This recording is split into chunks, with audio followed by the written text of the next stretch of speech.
I'm going to make a chili sauce today. So this chili sauce actually is a concentrate. So it's not a chili sauce just for one use. So you can make this in a big batch and then keep in the fridge in the clean jar for months. So let's get started. So here's the ingredient for the chili sauce. Here we got the garlic, and then chili, and then the ripe tomato, and salt, pepper, and things.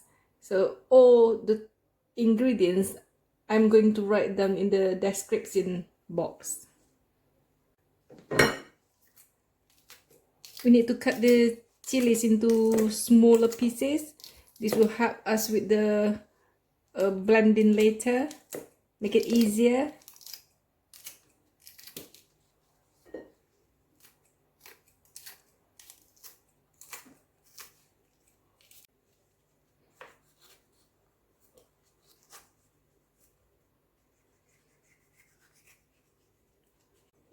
Add some water,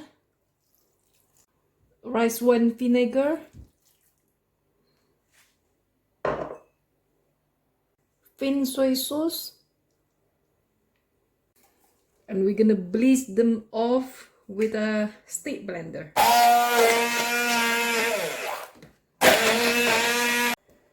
Put the salt in.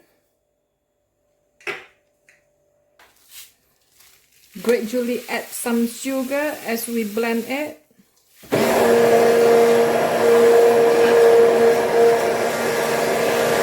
You can transfer into a saucepan and we're gonna cook this.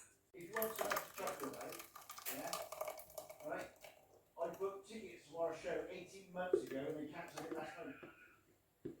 Go to France now, we're about to go to quarantine for 14 days. So now we boil this until it's boiling, and then that's it.